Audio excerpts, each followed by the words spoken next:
আমি চোখের পানি সারি আর কান্না করি আর আমার দিল থেকে দোয়া করি, হে মালিক,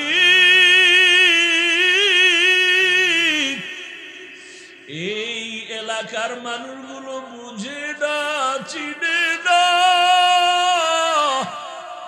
ও আল্লাহ ওদের হেদায়াত দাও।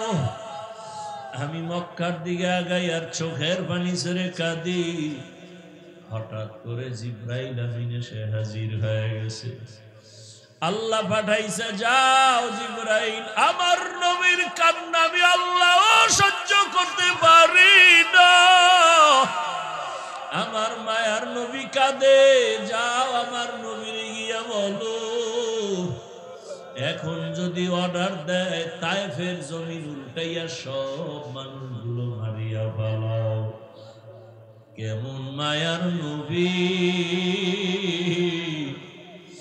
মায়ার নবী বলে, ভাই জিবরাইল, তায়েফের মানুষের মারিও না, ওরা আমাকে চিনে না, জানে না। যদি ওরা জানতো আমি দুনিয়ার ইয়তীম, দুনিয়াতে আসিয়া বাবা বলে ডাক দিতে পারি নাই, বাবার চেহারাটাও দেখতে পারি নাই। ও আমার যুবক বাবারা, অনেকে গ্রামের বাড়ি ছাড়িয়া ঢাকাতে কাজ করো, ওই গ্রামের মা ঘুমায় না তোমার অপেক্ষা, তোমার বাবাও ঘুমায় না। অনেকের বাবা মরিয়া গেছে, কবর থেকে দোয়া চায়, অনেকের মা মরিয়া গেছে, দোয়া চায়। আজকে যারা মা বাবারে বাড়িতে রাইখা শহরে আইসা বন্ধু নিয়ে আনন্দ করো আর ঘুমাও, ওই মা বাবা তোমারে আমারে বিছানায় রাইখা কখনো ঘুমান নাই। মায়ার নবী কাঁদে, ভাই জিবরাইল, আমি বড় ইয়তীম, 6 বছরে আমি মা হারাইয়া বড় অসহায়, আমার ডানে কেউ নাই, বামে কেউ নাই। ও জিবরাইল, এদের মারিও না, একদিন যদি এরা চিনে কালেমার পতাকায় চলে আসবে। ও আয়েশা, আমি এত কষ্ট করিয়া দিনের দাওয়াত দিয়া যখন রাতের বেলা ঘরে আসতাম, যত রাত্রই হতো আমি ঘরের সামনে আসিয়া আসসালামু আলাইকুম ইয়া আহলাল বাইত কথাটা বলা মাত্র ঘর থেকে আওয়াজ আসতো, লাব্বাইক ওয়া সা'দাইকা ইয়া রাসূলুল্লাহ, খাদিজার কণ্ঠে আওয়াজ। আমি বলতাম, খাদিজা আপনি কি রাতের গভীরে ঘুমান না?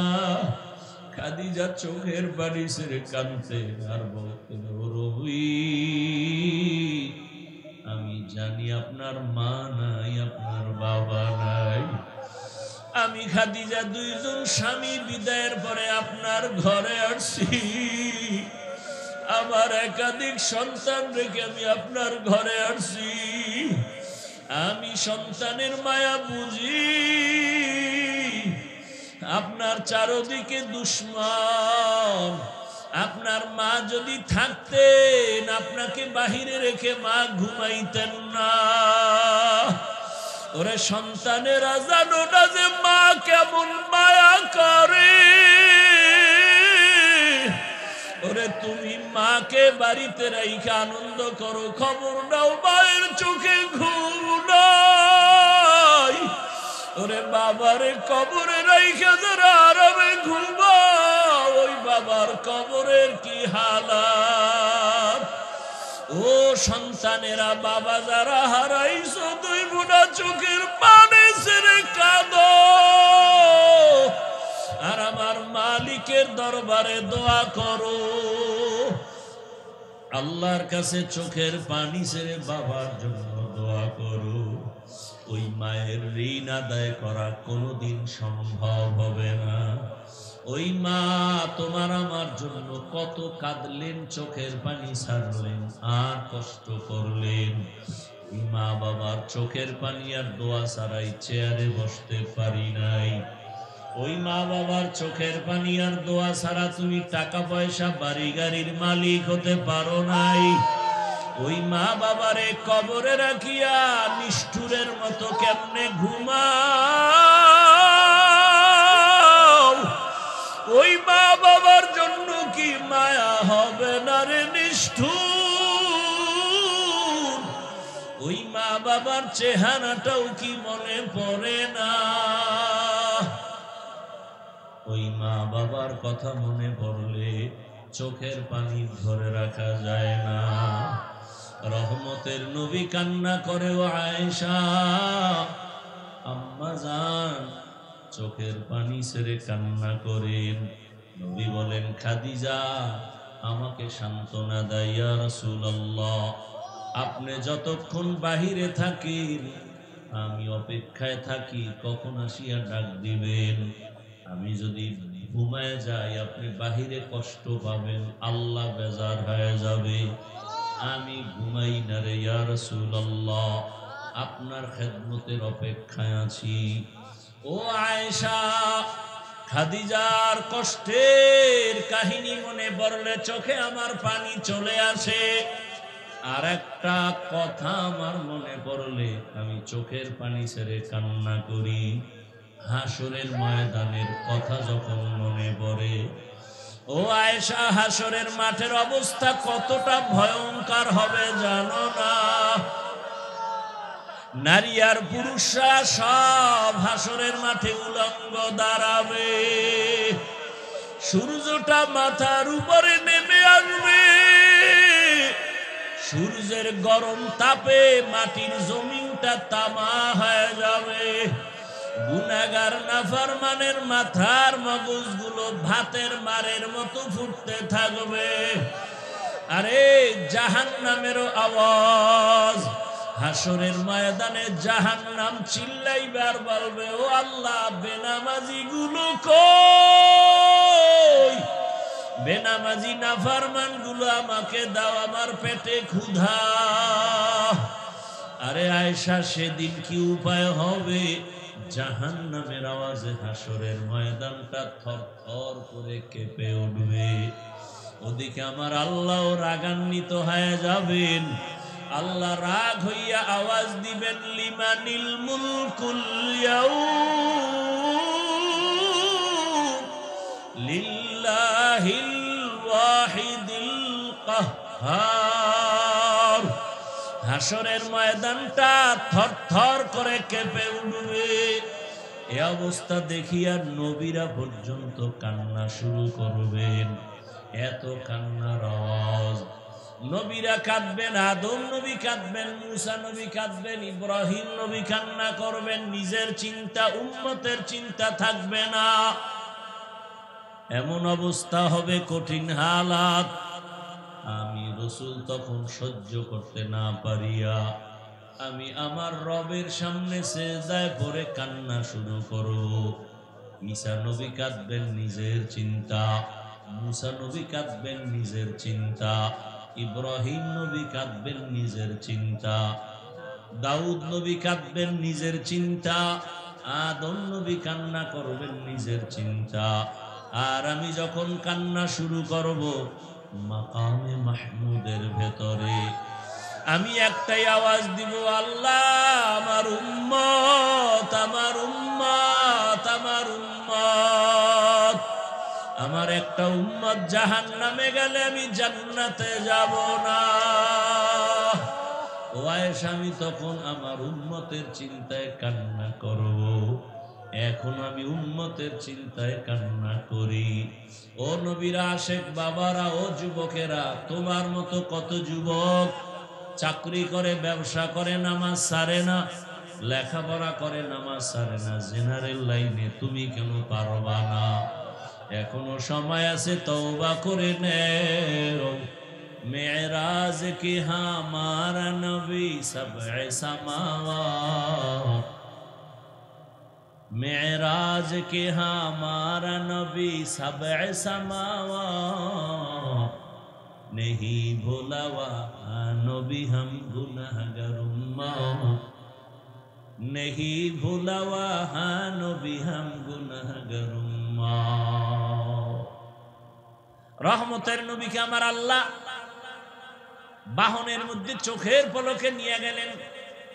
7 আসমান, আরশ, কুরসি, লৌহ কলম সব কিছু ভেদ করাইয়া আমার নবীরে আল্লাহ তার বাড়িতে নিয়ে আল্লাহর সামনে বসাইয়া মজার মজার কথা বলেছেন।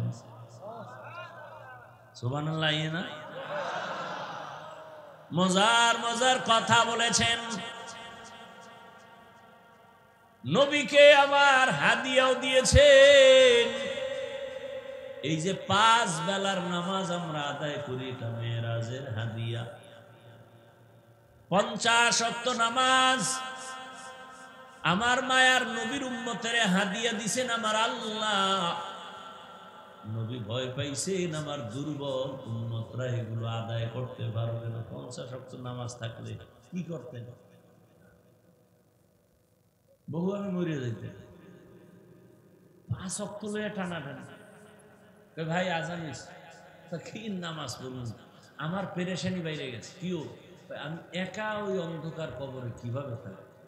নামাজ পড়ে আগে টেনশন দূর করি।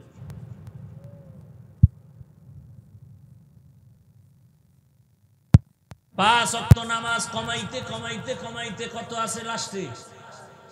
নবীর মনটা গেছে বেজার হয়ে, আহা আমার উম্মত সব বেশি পাইব, কমতে কমতে গেল সব। রহমতের নবী বলেন আমার অন্তরে দুঃখ, আমার উম্মতের সওয়াব কমে গেল। আল্লাহ বলেন ও পয়গম্বর আপনি উম্মতের জানায়া দেন 5 বেলার নামাজ যদি আদায় করে আমি পুরা 50-এরই সওয়াব দিয়ে দিব। মাকুন সুসুতি নামাজে পাঞ্জে গানা ফাওয়াইলুল লিল মুসাল্লিনা আল্লাযিনা মুমিনারা ইনামাজে ইমদাদ দা ইস্তাইনু আয়াতে কুরআন। কষ্ট হয় আপনাদের? আচ্ছা কি কষ্ট বলেন তো? একটু বইয়া রয়েছেন এই তো, মানে কষ্ট এতটুকু যারে এতক্ষণ বাইরে থাকলে মোবাইলে কত দুনিয়া ঘুরে লাগবে, এইটা পারলাম না। এই তো ভাইরা আমার, তো 12 মাস মোবাইল দেখছেন, একটা দিন আল্লাহর জন্য দেন না। আল্লাহর কাছে দোয়া করেন এই বসাটাও যদি আপনার ইখলাসের সাথে হয়, আল্লাহ বলবেন যাও আমার আলেম রে তুই ভালোবাসা কোরআনের মোহব্বতে বয়ান শুনছো, আমি আল্লাহর স্পেশাল পাওয়ারে তোকে বিনা হিসাবে জান্নাত দিয়ে দিলাম। আতিনা ফি দারে দুনিয়া না হাসান, আতিনা ফি দারে উকবা না হাসান, ইয়া গিয়াসাল মুস্তাগীসি নাহদিনা লিফতিখারা বিল উলুমি ওয়াল গিনা। হর গরিদে নেকো তু তৈয়ার হে, जो না মাঙ্গে উসসে তু বেজার হে। ও আমার কলিজার যুবক বাবারা, বৃদ্ধ বাবাজিরা, পর্দার আরামের মা বোনেরা, এত বয়ান আর এত বয়ান, জুমার খতিবের বয়ান, আমাদের বক্তাদের বয়ান, পীর মাশায়েখের বয়ান, দাওয়াত ও তাবলীগের বয়ান, এরপরেও কেন আমাদের আমলের খাতা শূন্যের কোঠায়? কারণ ব্যবসায়ী ভাই জেনে শুনে কেন কাস্টমারের সাথে মিথ্যা বলে ধোকা দেয়? কর্মচারী মালিকের সাথে কন্ট্রাক্ট 8 ঘন্টা ডিউটি করবে, কেন ফাঁকি দেয়? জানে ফাঁকি দেওয়া গুনাহ, এরপরও করে। মিথ্যা বলা গুনাহ, জানার পরে কেন বলে? কারো উপরে আক্রমণ করা জুলুম, জানার পরেও কেন করে? চুরি করা গুনাহ, এরপরও চোর কেন চুরি করে? এখানে আইয়াও মোবাইল নেই, অজে ফেরেশতারা মোবাইল চুরি করে। টাটকা বয়ান্ডি হই না, মোনাজাতের পরে নাই, মোবাইল শেষ। এরকম কুলাঙ্গার আছে না নাই? আল্লাহ হেদায়েত দান করুন। ভাইরা আমার, এত কিছু সব জানার পরেও কেন আমলের খাতা শূন্যের কোঠায়? একমাত্র কারণ আমাদের মাঝে একটা মেডিসিনের অভাব। কিসের অভাব? ওই মেডিসিনটা আমার মধ্যে না থাকলে আমিও বেতালে আছি, আমিও ওয়াদা ঠিক রাখি না। কেন বলে মেডিসিন আমার মধ্যেও দুর্বল। পাগড়ি মাথায় দিছি ঠিক, তবে আমার সন্তানের সাথে আমি হক আদায় করি না। কেন বলে মেডিসিন দুর্বল। ওই মেডিসিনের নাম হলো আল্লাহর ভয়। কার ভয়? দুনিয়ার যে ব্যক্তি আমার আল্লাহকে ভয় করবেন, দুনিয়ার সব মখলুক তাকে ভয় করবে। যেই ব্যক্তি আমার আল্লাহকে বেশি মহব্বত করবা, দুনিয়ার সব মখলুক তোমাকে মহব্বত করবে। তুমি আল্লাহরে মহব্বত করো, পিপিলিকা তোমাকে মহব্বত করবে, বিধর্মীরা তোমাকে মহব্বত করবে, গর্তের প্রাণী তোমাকে মহব্বত করবে, বাঘ তোমাকে মহব্বত করবে, মাছ তোমাকে মহব্বত করবে। এগুলো বহু দেখে আসছি, বহু আল্লাহওয়ালার চোখের সামনে দেখেছি। আমাদের সাগরের পার বঙ্গোপসাগর, কুয়াকাটা, সেই ছোটবেলার কথা।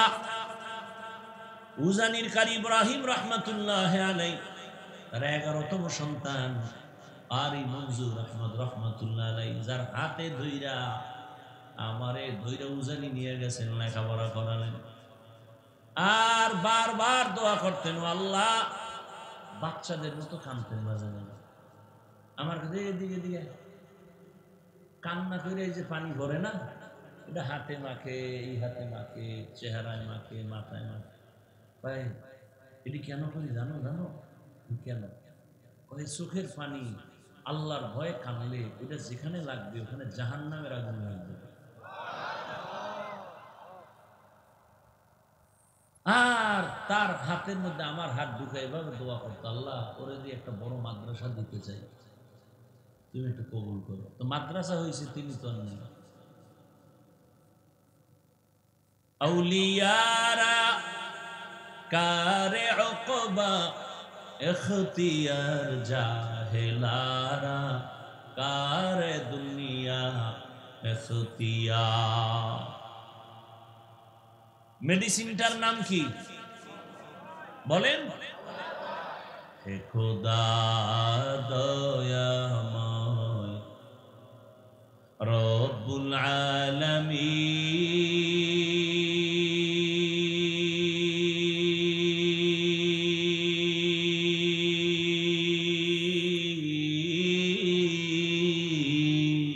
আলামিন, জীবনে মরণে ভয় কি হবে সেই দিন, হে খোদা, হে খোদা দয়াময় রব্বুল আলামিন,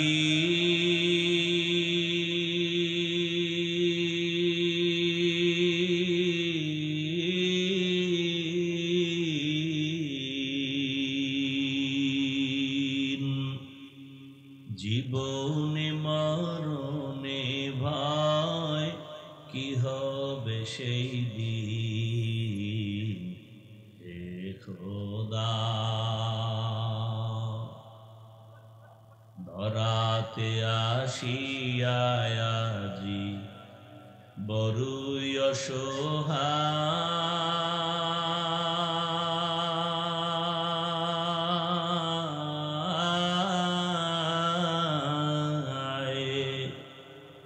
ইহকালের মায়া জালে অন্ধ যে সবাই,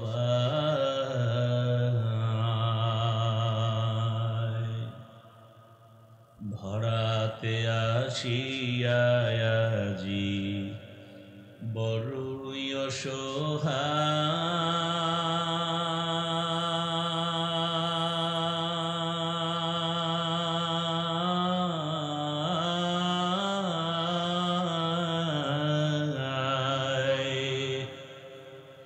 ইহকালের মায়া জালে অন্ধ যে সবাই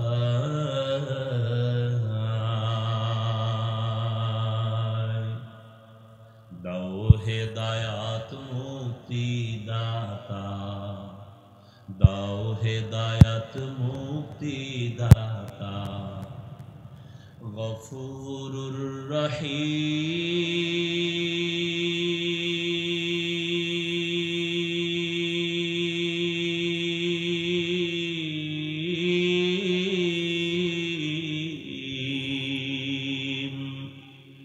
জীবনে মরণে ভয় কি হবে সেই দিন হে খোদা হে খোদা দয়াময় রব্বুল আলামিন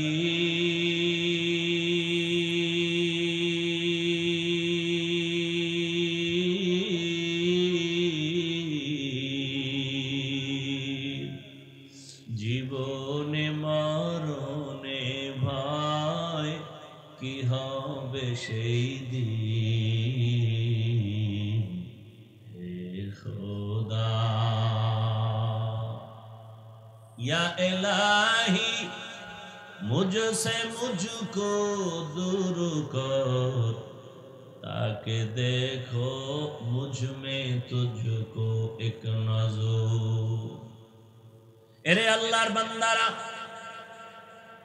আমরা আপনাদের পাও ধরে ধরে ধরে ধরে বুঝাই তাবলীগ ওয়ালারা বুঝায় পীর মাশায়েখরা আপনাদের পেছনে দৌড়ায় নামাজ পড়ে কান্না করে টুপি পরি দাড়ি রাখি পর্দা করি হালাল খাই এরপরও সকলের চোখে পানি আর কান্নার আওয়াজ এমন একজন আলেম নাই যে কাঁদে না আল্লাহর কাছে কেমনে দাঁড়াবো নামাজ রোজা তেলাওয়াত টুপিদারি ঠিক রাইখা যদি আমরা কান্না করি আর আপনাদের কাছে দোয়া চাই আর ক্ষমা চাই আপনারা যারা নামাজ পড়েন না আপনাদের উপায় কি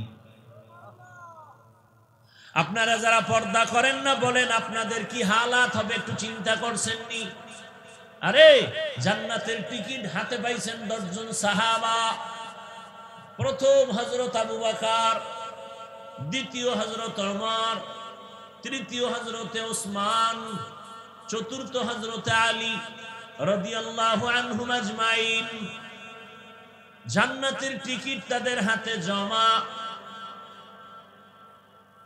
তাদের আমল কত সুন্দর নামাজ কত সুন্দর তেলাওয়াত কত সুন্দর তাদের ইখলাস আর তাকওয়া কত সুন্দর এরপরও সারাটা জীবন কান্না করে কাটাইছেন আল্লাহর দরবারে কেমনে দাঁড়াইয়া হিসাব দিব আল্লাহ তো এই কথাই বলছেন ওয়া আম্মা মান খাফা মাকাম রাব্বিহি ওয়া নাহান নাফসা আনিল হাওয়া ফাইন্নাল জান্নাতা বিয়াই হয় না কি 18 বছরে বিয়া হয় না তো হয় না বরং এর উপরে আবার আগুন জ্বালায় দিছে কয় বাল্য বিবাহ হবে না বাল্য বিবাহ বন্ধ হয়তো বাল্য বিবাহ চলবে না তো কি চলবে কয় আকাম চলবে আকাম আকাম চালাও বিবাহ চলবে না আকাম কেমনে করবি বইয়ের মধ্যে শিখাবো রেডি থাক কেমনে আকাম করবি প্রেম কেমনে করবি এগুলো শিখাইবে ক্লাসে কি সুন্দর সিলেবাস গানের শিক্ষক গান শিখাবে গান এজন্য আলাদা মাস্টার রেডি কইরা স্কুলে দেওয়ার জন্য প্রাইমারিতে দেওয়ার জন্য পাগল হয়ে গেছে আমগো শিক্ষানীতি যারা মুরব্বী তারা। ওলামায়ে কেরাম যখনই মাঠে নামে কয় পারবে না, পারবে না, পারে না কোনটা বলো। ওলামায়ে কেরাম যেখানে নামছেন আন্দোলনে কামিয়াব হয়ে গেছেন। কোন বেঈমান কর্মসূচি দিয়া আগাতে পারে নাই। বাল্য বিবাহ হবে না, আকাম কিন্তু চলতেই আছে। জেনা চলতেছে, প্রেম করে কোনো বাধা নাই। এগুলো বললে যুবক রাগ করিস না, আমি তোর কল্যাণ চাই। এই তুই এখন আকাম করবি, বিয়া টিয়া করিস না। আমি কথা যা বলি একেবারে কাটছাট কইরা বলি, এতে আর কোনো ঘুরানি ফিরানি নেই। তুই যদি মেয়ের চরিত্র নষ্ট কর, বিয়া টিয়া করিস না। কারণ তুই 4-5টা মাইয়ার চরিত্র নষ্ট কইরা যদি বিয়া করো, ওই মাইয়া তোর ঘরে একটা আসবে না, বউ হইয়া আসবে না, জল্লাদ হইয়া আসবে। 4টা মাইয়ার চরিত্রের জুতার বাড়ি দিয়া ঝাল মিটাবে। এ বাবত নিয়ে কথা বলি, একটা মানুষকে জাহান্নাম থেকে বাঁচাবার জন্য বলি, হৃদয় থেকে বলি, কাউকে খুশি আর বেজার করার জন্য নয়। আমি কলিজা দিয়ে মোহাব্বত করি। আমার কলিজার যুবক কেন চরিত্রহীন হবে? আমার কলিজার যুবকের তো আল্লাহ এই পরিমাণ মেধা দিয়েছেন যে তার একটা যুবকের এক মেধা দিয়ে গোটা দুনিয়াটাকে কন্ট্রোল করবে। সেই মেডিসিন আমার যুবকের ভেতরে আছে। নষ্ট হবে কেন? তুমি ইঞ্জিনিয়ার হও, ডাক্তার হও, প্রফেসর হও, তুমি এসপি হও, ডিসি হও, ওসি হও, এমপি হও, মন্ত্রী হও, চেয়ারম্যান মেম্বার হও, তোমার মধ্যে এত মেধা, গোটা দেশটাকে কন্ট্রোল করার ক্ষমতা আছে। কিন্তু চরিত্র যদি নষ্ট করো, খোদার কসম মৃত্যু পর্যন্ত কেউ তোরে চাকরিতেও রাখবে না, ব্যবসায়ও নিবে না, ধুকে ধুকে কান্না করে মরা লাগবে। চরিত্রহীনের কেউ চাকরিতে নেই। আমাকে হুজুর বাদ দেন না, হুজুর বাদ। আপনাকে লাইনে কেউ আপনারে ভালোবাসা নিবে চাকরিতে? জীবনের অমূল্য সম্পদের নাম সুন্দর চরিত্র। খেলায় খেলায় জীবন কাটাইলির যুবক,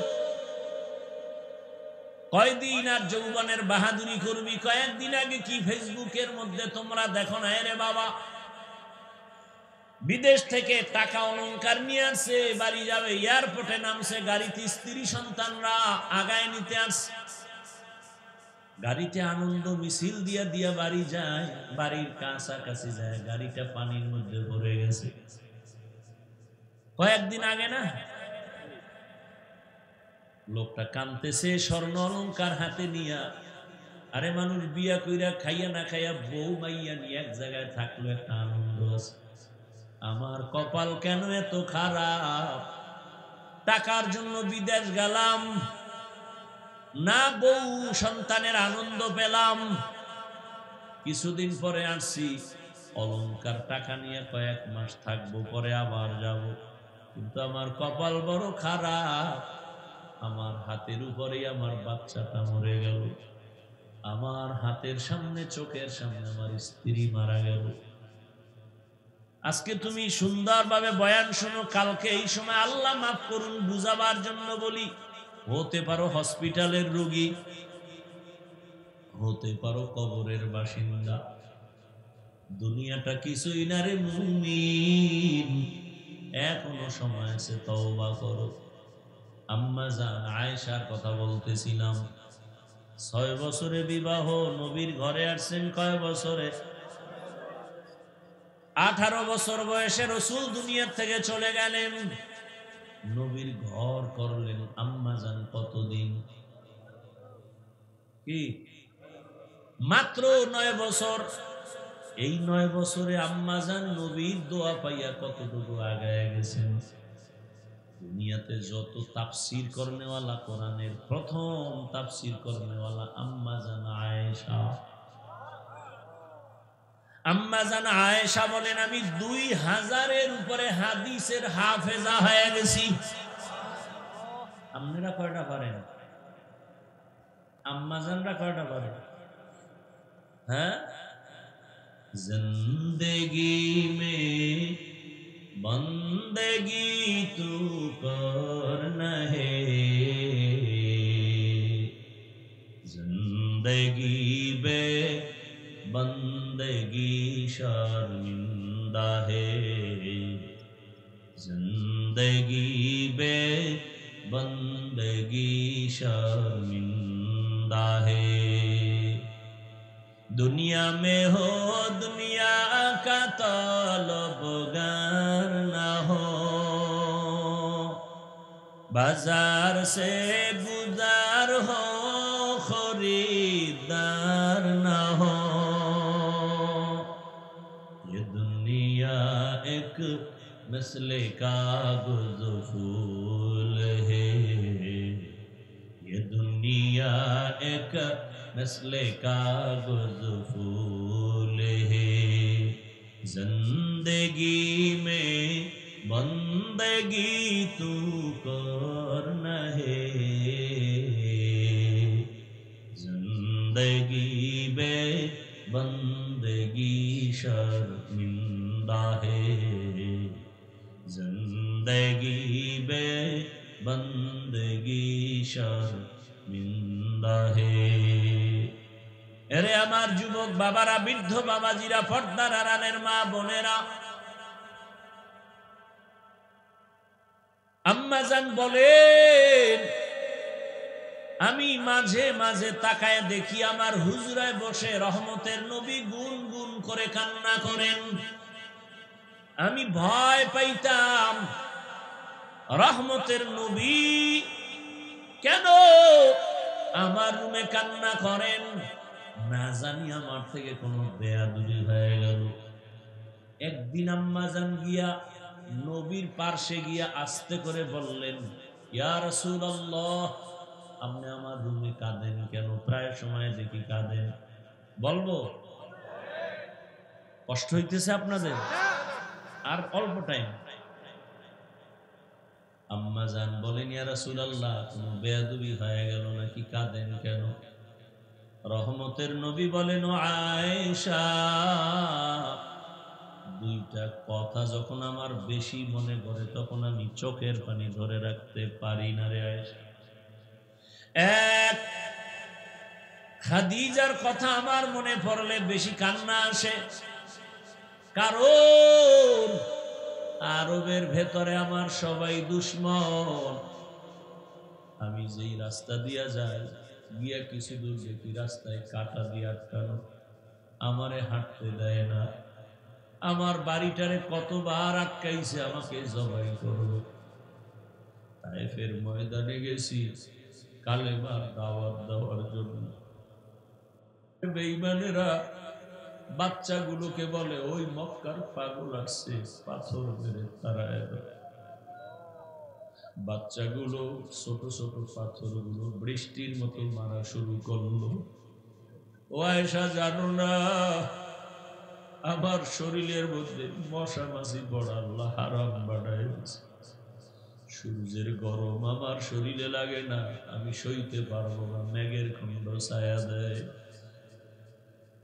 আমার শরীরের ঘাম থেকে মেশকের ঘ্রাণ, ওই ছোট ছোট বাচ্চাগুলো আমার পিছনে এমন ভাবে শুরু করলো, ছোট ছোট পাথরগুলো যখন মারতেছে, আমার নরম শরীর থেকে রক্ত বের হওয়া শুরু হলো। রক্ত পরিয়ে আমার জুতা পর্যন্ত আটকায় গেছে। আমি চোখের পানি সারি আর কান্না করি, আর আমার দিল থেকে দোয়া করি, হে মালিক, এই এলাকার মানুষগুলো বুঝে না, চিনে না, ও আল্লাহ ওদের হেদায়েত দাও। আমি মক্কার দিকে আগাই আর চোখের পানি ছেড়ে কাঁদি। হঠাৎ করে জিবরাইল আমিন এসে হাজির হয়ে গেছে। আল্লাহ পাঠাইছে, যাও জিবরাইল, আমার নবীর কান্না আমি আল্লাহ সহ্য করতে পারি না, কাঁদে, যাও আমার নবীর গিয়া বলো এখন যদি অর্ডার দেয় তায়েফের জমিন উল্টাইয়া সব মানুষগুলো মারিয়া ফেলাও। কেমন মায়ার নবী, মায়ার নবী বলে ভাই জিবরাইল তায়েফের মানুষের মারিও না, ওরা আমাকে চিনে না, জানে না।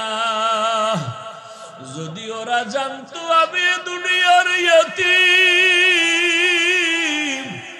দুনিয়াতে আসিয়া বাবা বলে ডাক দিতে পারি নাই, বাবার চেহারাটাও দেখতে পারি নাই। ও আমার যুবক বাবারা, অনেকে গ্রামের বাড়ি সারিয়া ঢাকাতে কাজ করো, ওই গ্রামের মা ঘুমায় না তোমার অপেক্ষা, তোমার বাবাও ঘুমায় না। অনেকের বাবা মরিয়া গেছে কবর থেকে দোয়া চায়, অনেকের মা মরিয়া গেছে দোয়া চায়। আজকে যারা মা বাবারে বাড়িতে রাইখা শহরে এসে বন্ধু নিয়ে আনন্দ করো আর ঘুমাও, ওই মা বাবা তোমারে আমারে বিছানায় রাইখা কখনো ঘুমান নাই।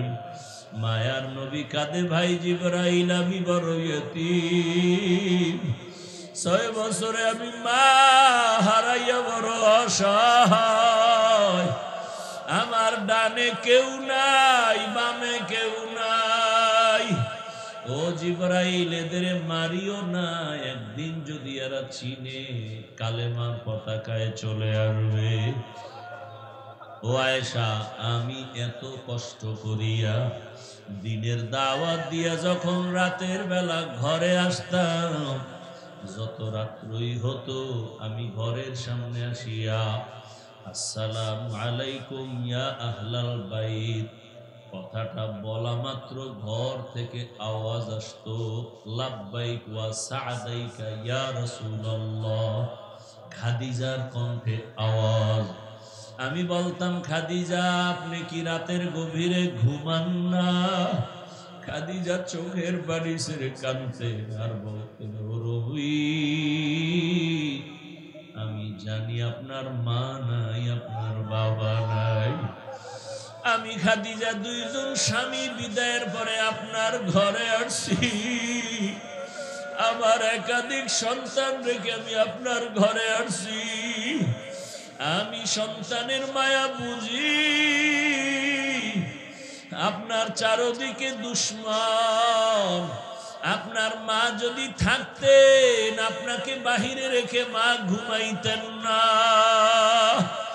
ওরে সন্তানেরা জানো না যে মা কেমন মায়া করে।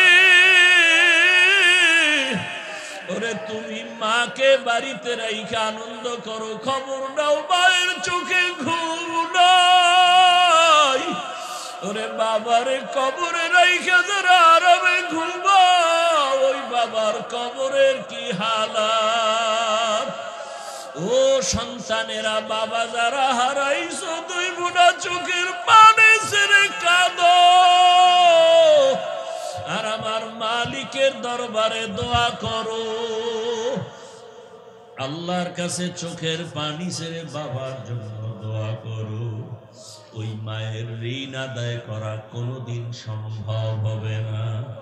ওই মা তোমার আমার জন্য কত কাঁদলেন, চোখের পানি ছাড়লেন আর কষ্ট করলেন।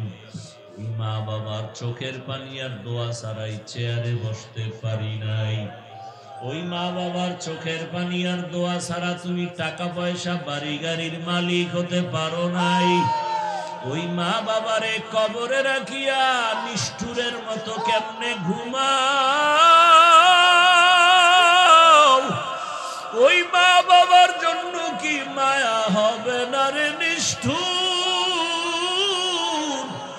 ওই মা বাবার চেহারাটাও কি মনে পড়ে না? ওই মা বাবার কথা মনে পড়লে চোখের পানি ধরে রাখা যায় না। রহমতের নবী কান্না করে ও আয়েশা, আম্মা জান চোখের পানি ছেড়ে কান্না করেন। নবী বলেন, খাদিজা আমাকে সান্ত্বনা দেয়, ইয়া রাসূলুল্লাহ আপনি যতক্ষণ বাহিরে থাকেন আমি অপেক্ষায় থাকি কখন আসিয়া ডাক দিবেন। আমি যদি ঘুমায় যাই আপনি বাহিরে কষ্ট পাবেন, আল্লাহ বেজার হয়ে যাবে। আমি ঘুমাই না রে ইয়া রাসূলুল্লাহ, আপনার খেদমতের অপেক্ষায় আছি। ও আয়েশা, খাদিজার কষ্টের কাহিনী মনে পড়লে চোখে আমার পানি চলে আসে। আর একটা কথা আমার মনে পড়লে আমি চোখের পানি ছেড়ে কান্না করি। হাসরের ময়দানের কথা যখন মনে পড়ে, ও আয়েশা, হাসরের মাঠের অবস্থা কতটা ভয়ঙ্কর হবে জানো না? নারী আর পুরুষরা সব হাসরের মাঠে উলঙ্গ দাঁড়াবে।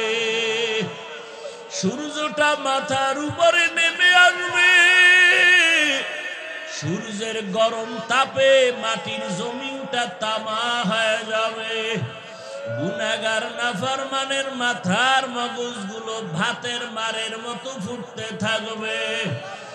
আরে জাহান্নামেরও আওয়াজ, হাসরের ময়দানে জাহান্নাম চিল্লাইবার বলবে, ও আল্লাহ বেনামাজি গুলো কই? বেনামাজি নাফরমান গুলো আমাকে দাও, আমার পেটে ক্ষুধা। আরে আয়েশা, সেদিন কি উপায় হবে? জাহান্নামের আওয়াজে হাসরের ময়দানটা থরথর করে কেঁপে উঠবে। ওদিকে আমার আল্লাহ রাগান্বিত হয়ে যাবেন। আল্লাহ রাগ হইয়া আওয়াজ দিবেন, লিমানিল মুলকুল ইয়াউম লিল্লাহিল ওয়াহিদিল কাহ্হার। হাসরের ময়দানটা থরথর করে কেঁপে উঠবে। এ অবস্থা দেখিয়া নবীরা পর্যন্ত কান্না শুরু করবেন। এত কান্নার আওয়াজ। নবীরা কাঁদবেন, আদম নবী কাঁদবেন, মুসা নবী কাঁদবেন, ইব্রাহিম নবী কান্না করবেন। নিজের চিন্তা, উম্মতের চিন্তা থাকবে না। এমন অবস্থা হবে, কঠিন হালাত। আমি রাসূল তখন সহ্য করতে না পারিয়া আমি আমার রবের সামনে সিজদায় পড়ে কান্না শুরু করব। ঈসা নবী কাঁদবেন নিজের চিন্তা, মুসা নবী কাঁদবেন নিজের চিন্তা, ইব্রাহিম নবী কাঁদবেন নিজের চিন্তা, দাউদ নবী কাঁদবেন নিজের চিন্তা, আদম নবী কান্না করবেন নিজের চিন্তা। আর আমি যখন কান্না শুরু করব, মাকামে মাহমুদের ভেতরে আমি একটাই আওয়াজ দিব, আল্লাহ আমার উম্মত, আমার উম্মত, আমার উম্মত। আমার একটা উম্মত জাহান্নামে গেলে আমি জান্নাতে যাব না। ও আয়েশা, আমি তখন আমার উম্মতের চিন্তায় কান্না করব। এখন আমি উম্মতের চিন্তায় কান্না করি। ও নবীর আশেক বাবারা, ও যুবকেরা, তোমার মতো কত যুবক চাকরি করে, ব্যবসা করে, নামাজ ছাড়ে না, লেখাপড়া করে, নামাজ ছাড়ে না। জেনারেল লাইনে তুমি কেন পারবা না? এখনো সময় আছে, তওবা করে নেও। মরিয়া গেল আর নামাজ ছাড়বা না, দাড়ি কাটবা না, বেপরদায় চলবা না, মা বাবার সাথে বেয়াদবি করবা না, শিক্ষকের সাথে বেয়াদবি করবা না। ওলামায়ে কেরামের দোয়া পরামর্শ নিয়া নবীর আদর্শ মেনে চলবা। আল্লাহর কাছে তওবা করো, জীবনে তো গুনাহ কম করো নাই। মা বোনেরাও আল্লাহর কাছে তওবা করেন, জীবনে আর বেপরদায় চলবেন না, নামাজ ছাড়বেন না, আর কোনোদিন স্বামীর মাল নষ্ট করবেন না। আল্লাহর হুকুম, নবীর আদর্শ মেনে জীবন চালাবেন। একটা আদর্শ সন্তানের মা হইয়া কবরে যাবেন। আল্লাহ আমাদের সবাইকে তওবাওয়ালা জীবন দান করেন। তওবার উপরে মজবুত হইয়া চলার মতো তৌফিক আমাদের দান করেন। আমিন।